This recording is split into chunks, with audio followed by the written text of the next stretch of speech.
Indian monuments that have withstood centuries are now facing a critical threat. Severe air pollution and climate change are accelerating the risk of damage to heritage sites, and conservationists are racing against time to preserve what remains of history. Ishan Garg files this report for CNA from New Delhi.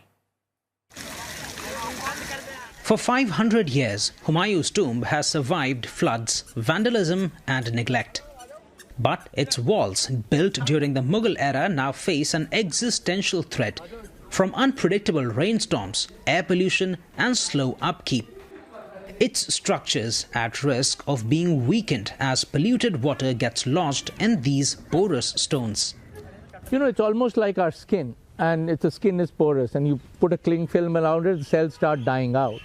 And in buildings which are generally meant to sort of breathe, all of a sudden your pores are being closed, the water is being retained in the sandstone or in the masonry. It's a cocktail of chemical reactions that are difficult to predict. Humayun's tomb is one of over 70 historic sites in central Delhi being conserved by the Aga Khan Trust for Culture. It's a labor of love etched in rock, one that enlisted the help of specialist craftsmen from Uzbekistan to bring back chapters of history lost to dust. But in the face of climate challenges, interventions are also needed to protect the site. Thousands of trees were planted to reduce local pollution, while drainage systems were improved to manage the risk of waterlogging. Water disposal system, your roofs need to be much more secure, much more in a state of alert all the time. Across India, heritage sites have suffered under extreme weather and modern development. In Jaisalmer, Rajasthan, a section of the 12th century Sonar fort collapsed after being battered by heavy rains in a wetter than usual monsoon season. While pollution and acid rain have caused visible discoloration to two of India's most iconic monuments, the Taj Mahal and the Red Fort in Delhi. The damage to the Red Fort is almost impossible to ignore. Run your hand on these walls and the soot comes away easily on your fingers. A result of decades of pollution from vehicle emissions, construction work and factory emissions. Researchers say that this deposit could permanently compromise this World Heritage Site and are calling for urgent action.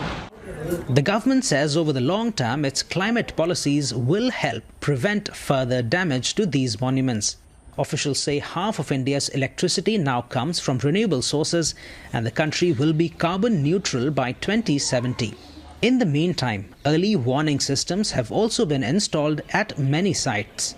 Most of the monuments now actually have sort of a weather station to look at if there's an extreme rainfall or high wind, if there could be some sort of an early warning that can happen. But warning alone is not enough, as in warning doesn't do anything more than informing you. There needs to be adequate resources and funding for conservation of these places and protection of these spaces.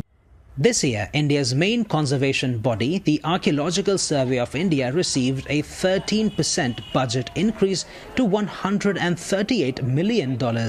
But some analysts say that's not enough.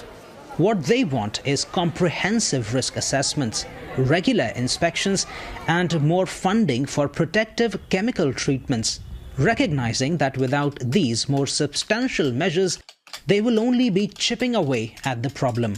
For CNA in New Delhi, I'm Ishan Garg.